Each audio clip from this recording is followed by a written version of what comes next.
I think I just saw God.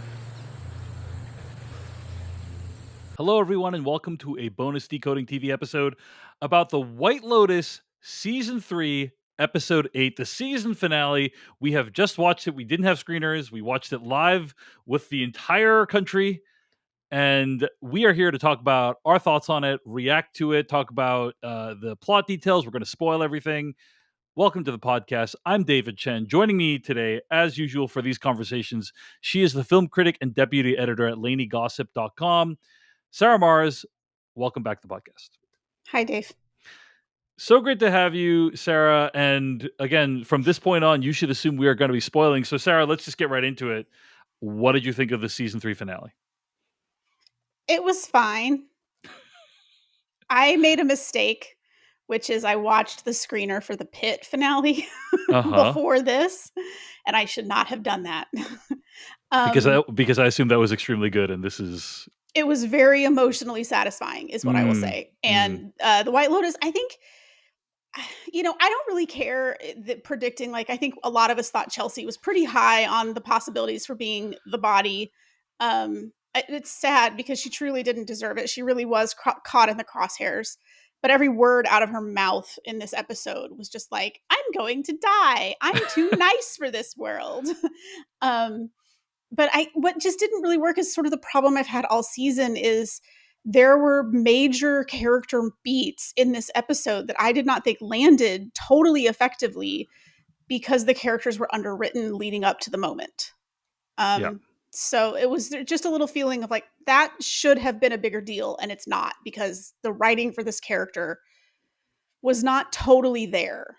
And I also, there's just a little bit of like, at a supersized 90 minutes, it just felt like we were either just running through things very quickly to wrap things up and ticking boxes to just like, this is what happens with this person, and this is how this ends, and that's this resolution. So I kind of wish that there had just been a little bit better pacing throughout the 8 episodes, and that a few characters were a little bit better written leading up to this moment, because big finale climactic things didn't necessarily land effectively. I basically agree with you. I think this finale was pretty much a letdown. And I would say that the primary reason for it is because of pacing. I think the problem is that there's all this mystery around who's the one that's going to die, who's going to be shot. And that means that there's a bunch of things that basically can't happen until the final episode of the show, right? Because it's like they want to keep the idea that Rick might shoot Scott Glenn's character. They want to keep that idea alive, so like they can't have that confrontation happen earlier, right? And like they want to keep open the idea that Timothy Ratliff might be the one that should, so they can't have him doing more stuff earlier, or and the as a result, all the events get compressed into one episode, and even at 90 minutes, the problem with this episode is the pleasure of watching The White Lotus is seeing people react to crazy stuff that happens. And there's a bunch of stuff that happens in this episode, and we barely see any reaction to it at all. There's a bunch of stuff that's not paid off, and so ultimately, not a great season of television, unfortunately. However, I would say we got 2.5 solid plot lines out of this season.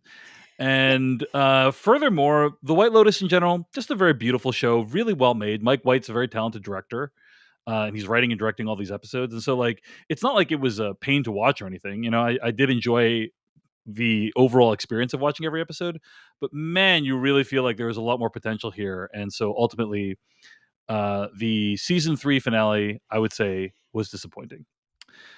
All that said, let's talk about what actually happened this episode.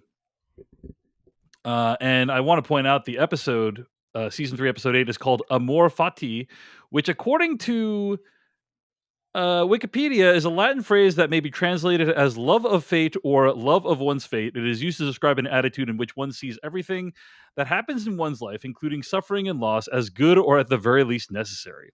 Amor fati is often associated with what Friedrich Nietzsche called eternal recurrence, the idea that everything recurs infinitely over an infinite period of time. From this, he developed a desire to be willing to live exactly the same life over and over for all eternity, end quote.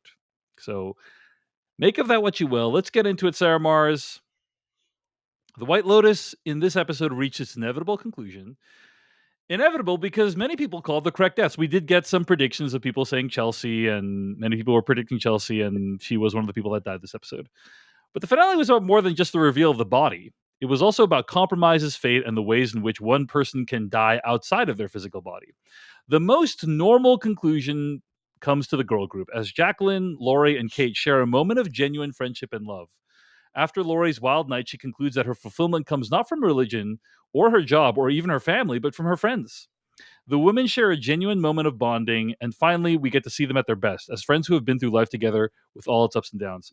I gotta say, Sarah Mars, this is one of the plot lines I thought they basically nailed it. I thought they did a great job with this plot line. All, and when I say they, I'm talking about Mike White as writer director. I'm talking about all the actors. I think just like this is a very satisfying plot line because at the end of the day, what happens is they decide to genuinely share their real emotions, or specifically Kara Coon's character does, and it leads to them really bonding and recognizing like, hey, we actually have more in common than, or rather, there's something really special about going through time with someone.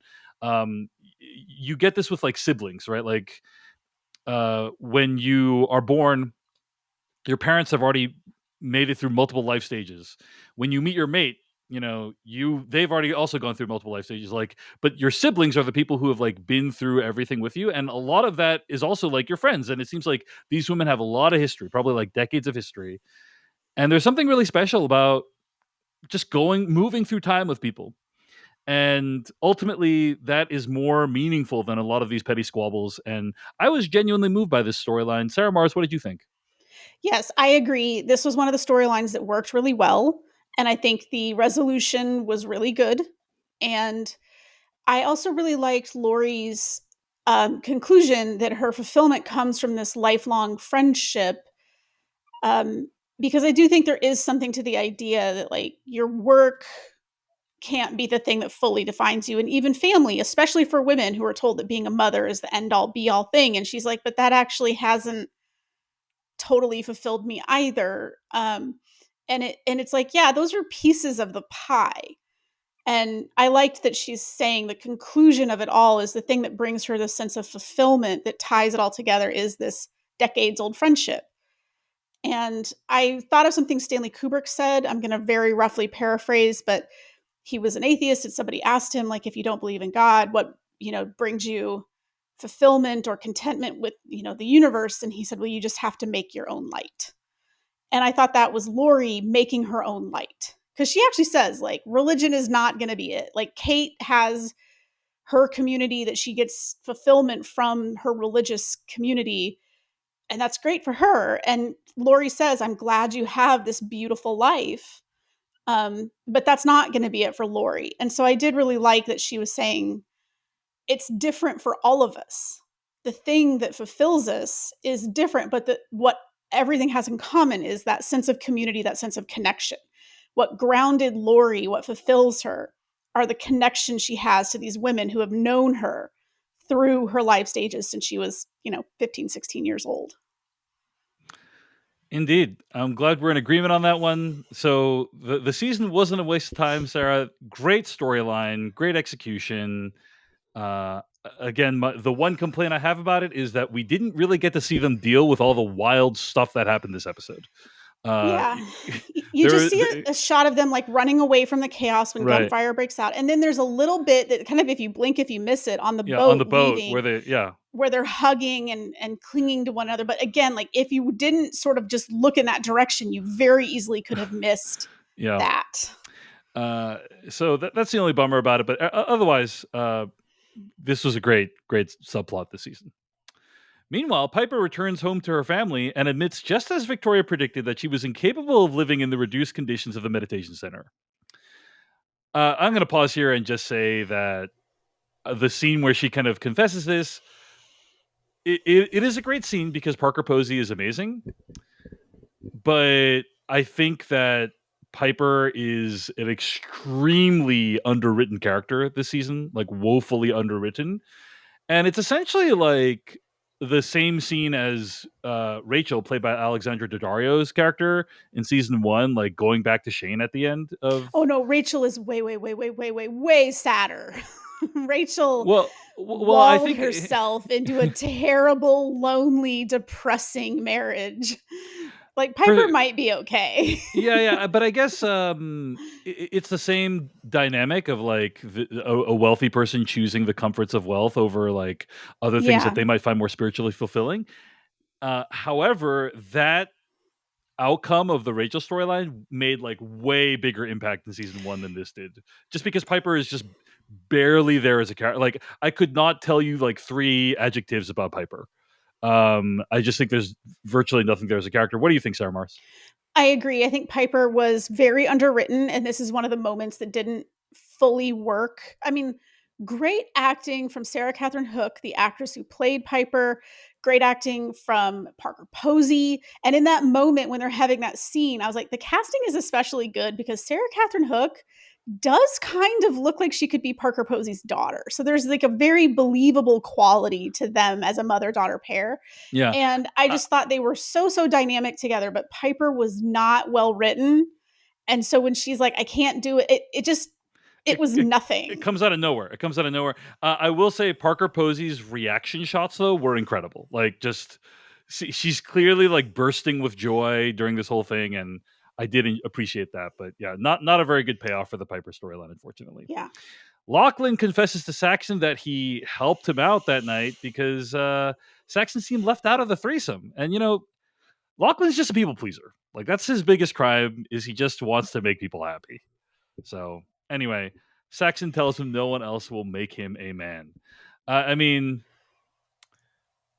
I don't know. I guess that's where that storyline is left. There's nothing else there, right? Like, I think Lachlan was better written than Piper. Of the siblings, Saxon is the best written. I think from the beginning when we meet him to the final bit that we see of him, everything is consistent. I do think there's a little bit of a journey there where he might, again, like what the family's about to go through, because they do basically context, big time context clues. They very heavily imply they're not going to be okay. They're not going to get out of it. There's not going to be a miracle Hail Mary. They're going to go home and Timothy's going to be arrested and things are going to be very different for them. So Saxon might actually emerge. Like Chelsea might have made enough of a mark to change a little bit, at least, a little bit. But Lachlan, the people pleaser line, again, that fell a little flat. When the minute he said it, I was like, okay, that wasn't 100% clear. He came off more non committal. It was clear from the beginning that he's sort of torn between his two siblings. And he sort of goes along with Saxon, he sort of goes along with Piper, but it doesn't come across as that he's always trying to please people. It really just seemed more like he's 17 and doesn't really have a good handle on who he is. And so he's kind of just going with the current. When he said, I'm a people pleaser in a family full of narcissists, I thought we needed maybe more fighting or conflict in the Ratliffs, and to see him constantly being that, like, he will say anything, he will do anything to keep the peace, to keep them from fighting, to keep them from each other's throats. And that's really not the family dynamic the entire time. Um, so it just, again, like, when he said it, I'm like, oh, okay, no, I see what you think you did, but I don't think you really did it. I agree. I agree. Anyway, I honestly don't really have that much to say about the Saxon Lachlan storyline this Also, episode. Lachlan, if your brother seems lonely during a threesome, that's okay. He shouldn't be in a threesome with you in the first place. mm-hmm. Mm-hmm. Once again, boundaries. Normalize not jerking off your brother during a threesome. That's what we have to do. Okay. That night, Timothy arranges for one last family dinner with pina coladas afterwards, intending to murder suicide everyone. Uh, and let's just pause there. Okay. Like Lachlan, he intends to murder suicide everyone except for Lachlan with the poisonous seeds from the fruit of the suicide tree that's right outside their villa. Ultimately, though, Timothy can't go through with it. Though the next morning, Lachlan makes a smoothie with the remnants of the poisonous seeds and passes out. All right, let's talk a little bit about this. So, I thought this was extremely dark and transgressive, and I was like, wow, holy shit, this is incredible. And then, of course, the show does not follow through with it. And I have to say that was pretty disappointing because it'd be one thing if it didn't follow through with it and was like, hey, I have something else that's much more interesting than a murder suicide of everyone. But instead, literally, the plotline is just completely unresolved. I guess, like the resolution is Timothy being like, I guess, you know what? We've been through a lot as a family, and we're gonna keep going through it, and it's worth going through it, even if I go to jail and everyone loses everything. But like, he literally, we that arc that I just described feels so rushed and abridged and like unsatisfying. Like, Yeah. there's not there's just not enough there for me to feel like he sees Lachlan is dying, but I'm actually like pretty irritated that the show deprived us of seeing the family's reaction to what happens. Like the whole season, it's been teasing like, oh, this is a huge bomb that's gonna go off when like And the family finds out, and then we never see the reaction really, and and that's extremely disappointing. Go ahead. 3 of his 4 family members have expressed that they don't think they can live without the Right? money and the privilege and the status. Lachlan's Yes. the only one who's like, "I would probably be okay." Right, and there's something very Um, beautiful about that. I did appreciate yeah. that, but like, but yeah, Yeah. they don't do the show does not deliver on in what in my opinion was something that was promised, which is like we're gonna watch everyone find out about this at some point, and I and it's done and dusted and there's no fixing it, but I think there's a version of this where Timothy is more of a main character and his family is more yeah, two-dimensional, and they're almost comically awful and toxic, and, um, so when he sort of comes to the realization of, like, we can get through this, and the hymn from his childhood is playing, yeah. and that's supposed to represent some kind of spiritual centering that he has gone through over the course of this week. I was like, once again, I just don't think the writing was 100% there, mainly because for the last 3 or 4 episodes, like half the season, we are just watching Timothy tread water. Comes out of Yes. the gate strong, He's popping lorazepams, he's passing out, he's barely doing anything. and he's dreaming about killing his family, and I was like, as dark as it is, legit the payoff I wanted was for Lachlan to see his whole family die. Like, that was Right, that would have been a very notable season finale. It would have been like, "Oh, wow, I can't believe we it's all watched that." it's not You know? even the notable, like, "Oh my god, the red wedding of it all." It's, just fucking pay something off that you set up. Like, I feel like we spent half the season with Timothy dreaming. Also would have accepted if Lachlan actually had died. Right. And there's It something very like Romeo and Juliet tragic about like the it would have poison is been there, yeah. like a very Greek Shakespearean Yes. tragedy of Totally. Timothy being like, "I'm Totally. not gonna kill my family," and then he accidentally kills the one Right? The who one who actually would have been okay. Which yes. also goes to something people were saying in the last episode of like, well, maybe the vibes are off with Lachlan. Maybe Lachlan is secretly the worst one. We never should have had that impression of Lachlan. If Yeah. he's going to come out with, I'm a people pleaser and I'm just trying to keep the peace in this family of insane, toxic personalities, at no point should we ever have looked at Lachlan and thought, maybe you're the worst. Yeah, I mean, we shouldn't be finding out like major characteristics of Lachlan in the final episode of the show either. But Yeah. I agree with you completely. Like I think they complete. kind of, for me, the Ratliffs are the half storyline. I think there's Yes. elements in here that work. Yes. It doesn't Yes. stick the landing. And Yes. I do think it's because maybe Mike White chickened out on just straight up murdering 99% of the family. That would have been it would have been incredible. It would have been like we would be talking about it for ages, and I don't know why he didn't do it, but whatever.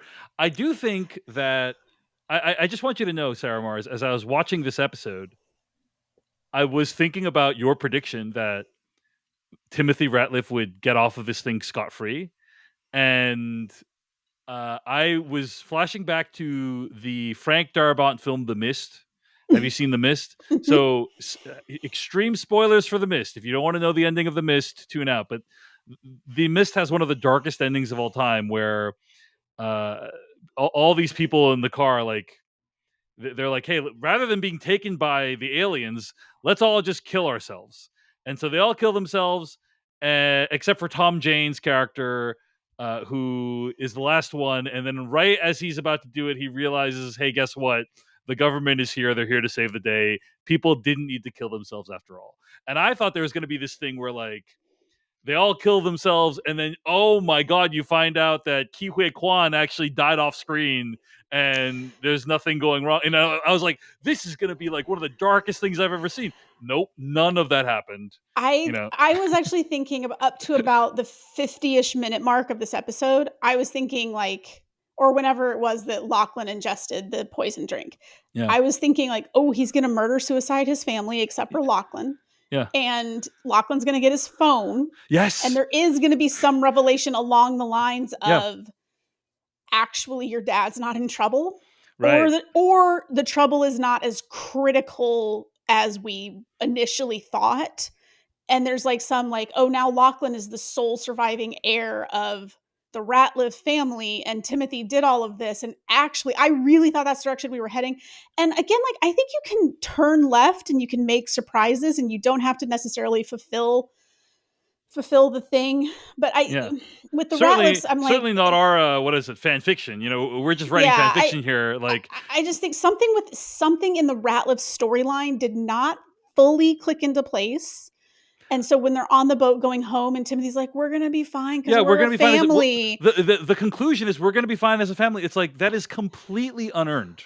It is from this season's events. And it's very unsatisfying. Yes. I have a very unsatisfying taste in my mouth. And again, like, probably it's made worse by the pit. Probably some of this is, if I can separate it out, it might not be as unsatisfying. But when you watch a perfect finale and then you watch a finale where you're like, be at best. Be at best, yeah. B minus maybe. Yeah, B minus maybe. Yeah. Well, anyway, that's what happens with the Ratliffs at the end. At the end, it's okay because as the Ratliffs return to face their fate, Lachlan is still amongst them. And Timothy Ratliff's like, hey, you're about to find out stuff's going to change, but we're going to be okay. And it's like, we don't even get to see them have the conversation. It's literally so unsatisfying because nothing pays off. Yeah, terrible. And the thing that is stated to be a payoff, which is Lachlan being like, I'm the people pleaser of the family, and so all of this fucked upness, I'm just juggling it and trying to make it okay. There was not enough setup for that. So that lands with a thud, and then every other domino is still standing. And it's just like, I needed some of these dominoes to fall. I agree. It's just frustrating. Indeed. Well, that's what Sarah Marrs and I thought about the Ratliffs. Let us know what you thought at decodingtv@gmail.com or at youtube.com/@decodingtv. Before we drive to the final plot lines of the episode, Sarah Marrs, I do just want to say thank you so much for reaching out. Sarah Marrs reached out to me and said, hey, David Chen, I really want to talk about White Lotus. Many thousands of people have tuned in to hear these conversations, and it wouldn't have happened if Sarah Marrs hadn't come back and agreed to do this podcast with me. So I want to say thank you. And Sarah, you want to let people know where they can find more of your work on the internet this week? You can find me on laneygossip.com and on the Substack The Squawk, and over on Laney Gossip, I will be writing about the White Lotus, but who cares? I will also be writing about the pit later this week, and that will be a much more satisfying conversation. If you're enjoying this podcast, whether you're via audio or on YouTube, I do want to suggest you become a paid subscriber to decodingtv.com. Literally the only reason we can do this podcast, the only reason why I can pay folks like Sarah and keep the podcast going is because of the paid subscribers at decodingtv.com. So thanks to everyone at decodingtv.com who makes this podcast possible. Okay. Sarah, let's talk about what happens with the rest of the episode. The Ratliffs end up this season okay, but who's not okay are Rick and Chelsea. As many predicted, sweet hippy dippy Chelsea dies because Rick is an angry asshole incapable of good planning. Men would literally rather shoot their fathers than go to therapy. rather than go to therapy. to be fair, he was trying to get to therapy. Mhm. Jim and Sritala return to the resort where Jim confronts Rick. Unable to leave it alone, Rick in turn reconfronts Jim, shooting him dead as Sritala reveals that yes, Jim is Rick's dad. Guy Talk then kills Rick and he joins Chelsea in death. Guy Talk is at last promoted to bodyguard. Okay. I mean, didn't love this for a variety of reasons. First of all, like, there's this whole moment where Rick is like, I need therapy now.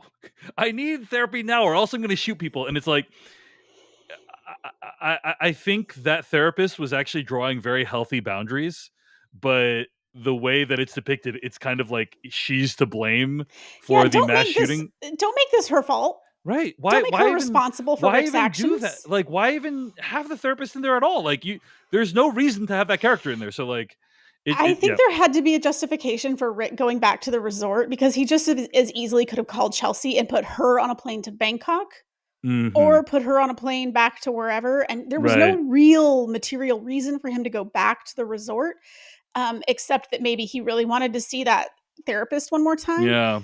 So, yeah, this is another one that I just did not work.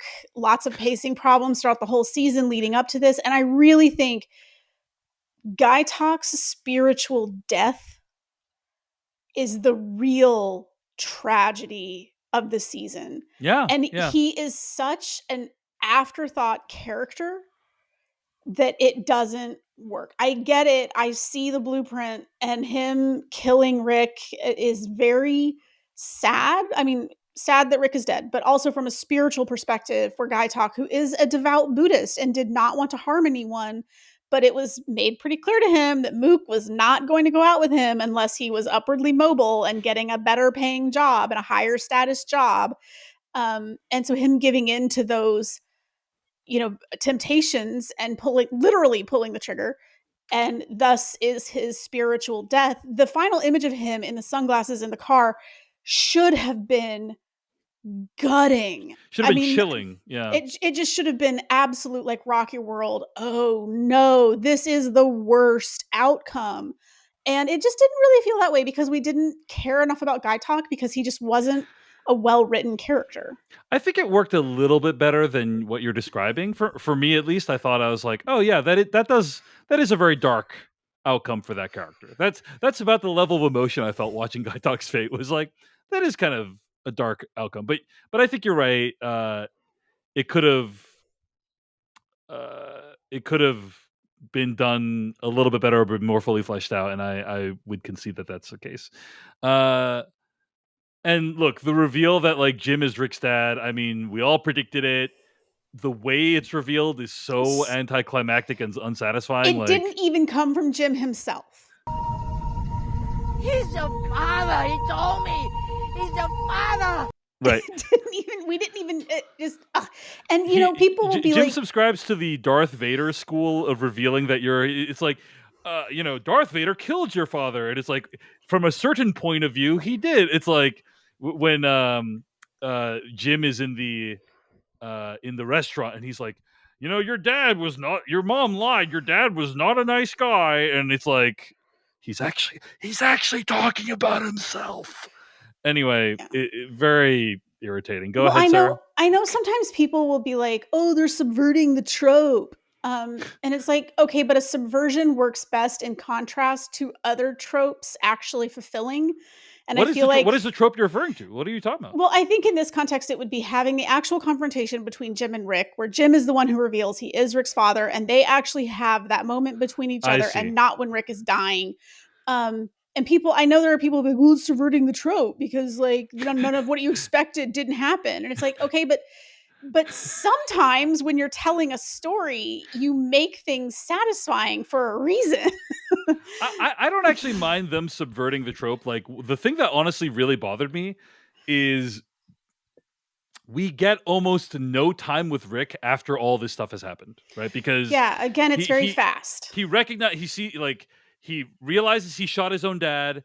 He realizes Chelsea's died. Then he dies, and that's it. Like, we don't see him reckon with any of that. And Yeah. maybe the show's trying to say something about like, sometimes when you do horrible things, like the people who shoot people, they don't have to reckon with it because they're already dead. And it's like, okay, well, that's a pretty stupid point in my opinion. Or I don't think that's a point that needed to be made. And I'm very disappointed that literally just give us like 1 minute, like a moment for Rick to absorb what has happened. I mean, again, Yeah. armchair quarterbacking and hindsight is 2020 and blah, blah, blah. But we were saying last week with the Jim and Rick confrontation that was unsatisfying, that all of the buildup and there was very little, if any, payoff. And it's like, oh, no, they should have had that conversation last week. He doesn't kill him. He goes back to the resort. Or he does, I'm sorry, he should have had that conversation with Jim last week, does kill him in Bangkok, goes back to the resort, and then Sri Tala and the bodyguards catch up to him. And then we would have had 90 minutes of Rick dealing with the consequences of that action and dealing with learning the truth about his father. We would have had 90 minutes of that, or 85 minutes of that, you know? Like, But then, it would have been the meat of the whole episode. This is the issue with, like, you want to save the surprise till the end. They want to save the surprise of who dies till the end, and so it's like none of the plot lines can pay off until the end because you want to save the surprise of who is the one that's dying. And so I would say that the White Lotus is not a murder mystery. Who the body is just a thing people talk about on the internet. Benoit Blanc is not on the scene solving a mystery. And I think this is a case where, again, if someone had sent this to me and I was looking at it as an editor, I think I would have sent it back and said, some of this stuff can happen in chapter 7 and some of this stuff can happen in chapter 8. It's okay if Jim is not the body that we're tantalized with at the beginning of the episode. That's Rick and Chelsea. So like he could have died.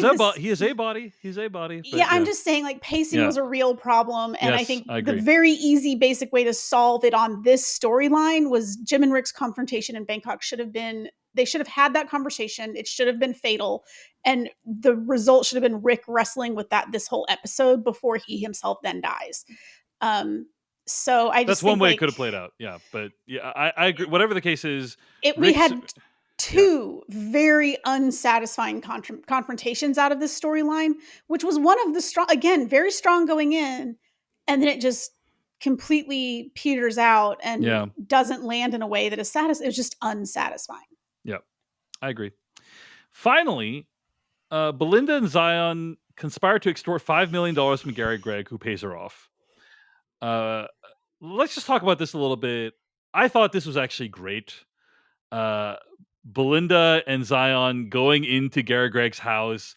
What Zion reminded me a lot of is, if you've seen Die Hard 1, the character Harry Ellis, who's talking to Hans Gruber, he's like, Hans, Bubby, you know, like, he's like, we can make a deal. We can make a deal, you know. It's like Gary, but he's clearly like tangling with forces beyond his control.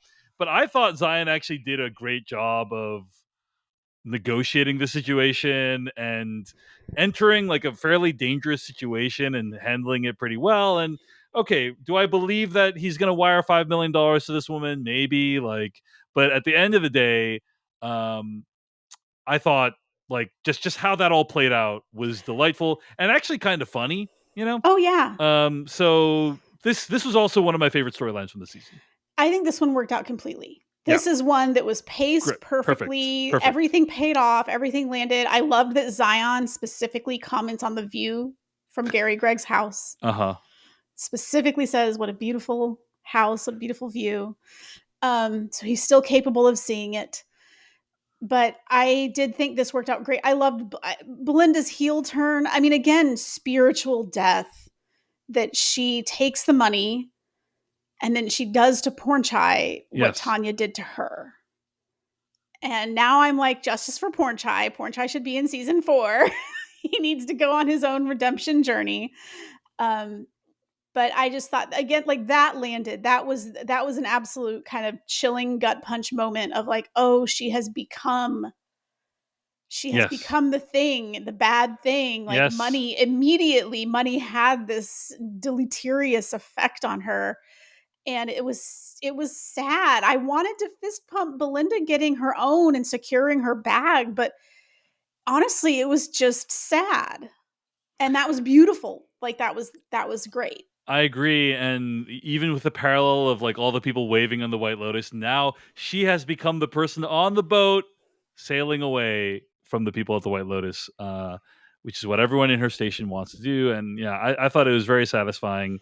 Um, but yeah, also like Belinda and Zion agreed with our conversation last week where we said $100,000 is not way enough. too little, especially in this economy, by the way, Sarah Marrs. No kidding. especially, 5 million isn't that much in this economy. I think, $100,000, like, it's possible Belinda lost that much in the last week, given how the markets have moved, you know? Girl, put that in a high yield savings account and leave it alone. Yeah. Do not invest in the stock market right now. Not right now. But, yeah.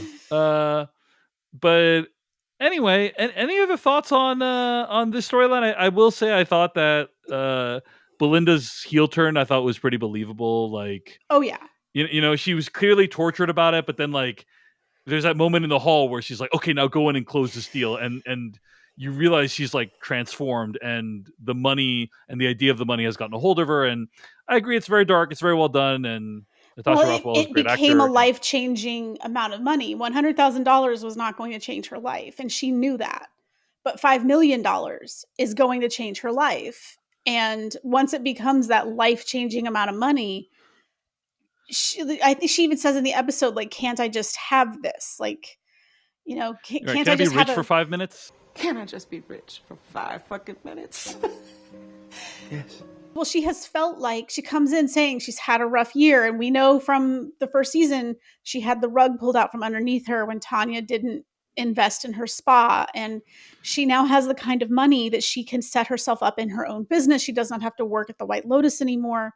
I just think it's, to me, Belinda's heel turn lands as well as Alexandria Daddario's character in season 1, where it's just a sinking feeling of like, you've sold something, you've killed something in yourself for this, and this is ultimately not going to satisfy you, because this show is just very much about miserable rich people, and Belinda will now be a miserable rich person.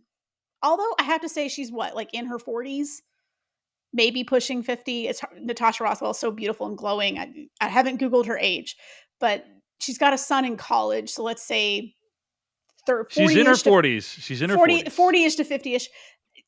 $5 million is not quit your job money if you're expecting to live 40 to 50 more years. I mean, even just forget the economy of the last week. Like, $5 million is not quit your job money. Sarah, you don't think you could make it work for $5 million? Okay, I'm 42. Average lifespan is 72, so that's 30 more years. No, I do not think $5 million would last 70 years. Okay. Or 30 years. Just gonna put this out there, all right? If you put $5 million into a high yield savings account, all right, that generates $150,000 per year in interest alone. I think most people could make it work for $150,000 per year. Most people. Okay. No, you don't even need to touch the principal. I know. I'm thinking of like, I have aging parents, and like I'm thinking of those things, and like she has this son, and what is he going to want from life? And so let me rephrase. Okay, the $5 million is quit your job money, but it's quit your job money if you live in a pretty reasonable middle class American life. Mm-hmm. It is not White Lotus money. Because they do say that Gary Gregg inherited around $500 million from Tanya. Right. Well, I think we've just learned that I'd be fine with $5 million, and Sarah Marrs, that isn't enough. By the way, I was assuming a 3% annual interest rate, which is actually pretty low compared to what you can actually get. But anyway, suffice to say, yeah, no, it would, people can differ. Work. You're right. If you put it in a pretty steady return with 3 or 4% interest, it would be fine. But it would not be Tanya McQuad money. Of course. But it's definitely quit the White Lotus, open your own spa money, pay off your kids' student loan money. You know, like it's definitely live an easier life money. And that's what we were talking about, is like, what's the cost? Like we were joking about it, but it's like, really, what would it take to look the other way on knowing somebody murdered someone? And for Belinda, it was $5 million. That was the cost. And I found that was a really excellent, that's probably the A+ storyline of the season. Belinda and the girl group are the two stories that all the way through, they were excellent. They were very well paced. Everything pays off. Very satisfying. I do wish we had seen the friends deal with the chaos at the resort a little bit more. Just because it felt like that would have been a nice coda for them coming together and having their positive affection. Also, like, Zion has just been through a traumatic event. He's discovered he's heard shots, he's discovered these bodies. And then, like, I think the next time we see him, he's on the boat being like, yeah, life is great. You know, it's like, okay, well, people process trauma in different ways. But he also didn't, I mean, I'm not going to say it's not hard to find a dead body. I don't know. I've never found one. I do lakefront cleanup in Chicago. Keep hoping it'll happen. It hasn't. But I did kind of think, like, he didn't know Rick and Chelsea. He had no connection to them, you know? And what was the relief in the moment of seeing that it wasn't his mom? Because we saw from the very beginning, his concern when the gunfire breaks out is his mom. He's trying to get to Belinda. Right. When he realizes that she is not harmed, probably reasonable to say his relief might outweigh the shock of seeing a dead body. But lots of people found dead bodies playing Pokemon Go back in the day, and I feel like they probably were all mostly okay. Wow. Okay. I'm learning a lot about Sarah Marrs in the final episode of White Lotus season 3. Well, it was in the news. There was a lot of $5 million reporting on is it. not enough, and discovering a dead body is not a big deal. These are the things I'm learning about her. It's a bucket list item. Wow. Jesus. Okay. Sarah Marrs, closing thoughts on White Lotus season 3. I mean, it's not terrible. Like, there were some really great episodes. There was some really amazing acting. But I feel like this is probably the least bulletproof season. The first two were very, very strong. And this one was just not as strong. And I think it just comes back to what I've been saying all along. Did we need 8 episodes? Did we need this many plot lines? Like, go back to season 1. There's the family, there's the honeymooners, there's Belinda, and there's Armand, and those were the 4 plot lines, and they were super enmeshed. Also the local islanders stealing things, you know? But that was tied in with the family. Yeah, okay. Yeah. Like, everything was very and those groups were very enmeshed. You know, like, I forget her name, but Alexandra Daddario's character was having conversations with the daughters. She was having conversations. Right. She was having conversations with Connie Britton's character. Yeah. Armand was all up in everyone's business. You know, Belinda was interacting with Tanya a lot. So you had, like, a much more kind of closely knit narrative. And it felt like in season 2, that's because you have the 2 couples. And then you had the family and the Sicilian girls, like, scamming the family. And again, like, everything feels very, they were not necessarily as interconnected, but it was still a fairly, like, four main plots. Everything was pretty tight. This one was how many plots? The girl group, Rick and Chelsea, the Ratliffs, Belinda, Guy Talk, and Mook. I feel like that 5th plot line, it's just one too many. And I think maybe 4 is the magic number, and maybe 7 hours is the most storytelling to do. Like, 8 might have just been a little too much room. Because it just wasn't as tightly, narratively, it wasn't as tight. Thematically, I don't think it was completely, because certain things didn't land. I don't think the themes paid off in a very satisfying way. And I think I'm going to wonder about what happens to the Ratliffs for the rest of my life. Well, there is precedent for the show bringing people back. So maybe we'll hear a news story. Someone will read a newspaper story about them in the next season. So we'll see. Well, and I do maintain that Pam, the Aussie hotel clerk, butler lady, whatever her title was, she will have the best quotes in the inevitable 10,000 word Vanity Fair story about Jim Hollinger being murdered by his estranged son at the White Lotus. I feel like there will inevitably be that story, and Pam will have the best quotes. And I also feel like, how did the Ratliffs get off the island?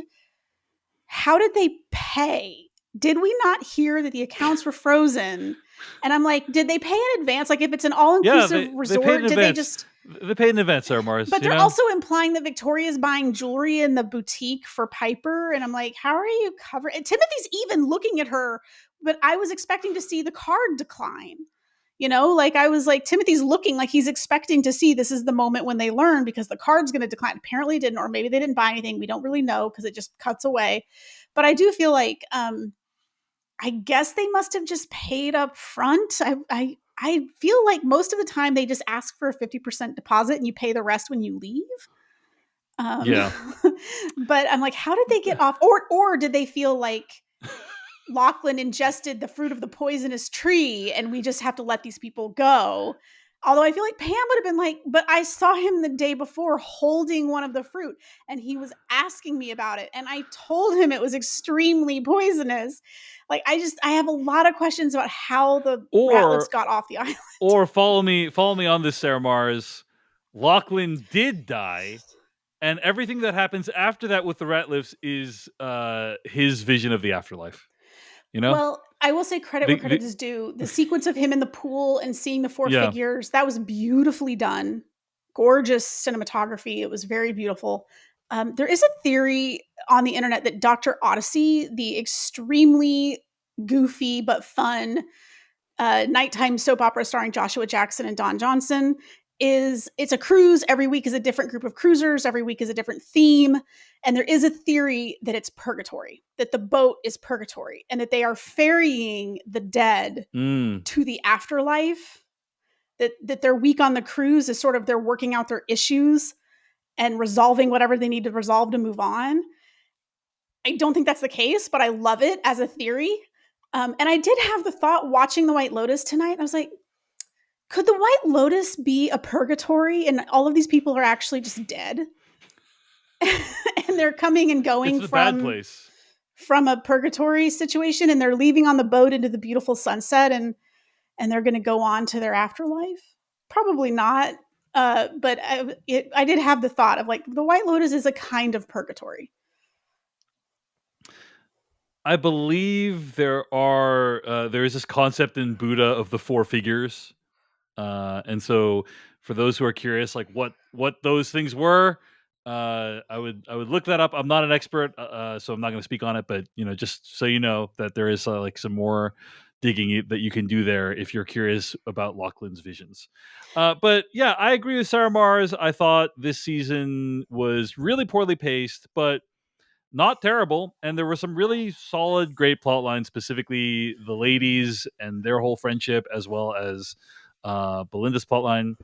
So at the end of the day, did this really illustrate any deep truths about spirituality?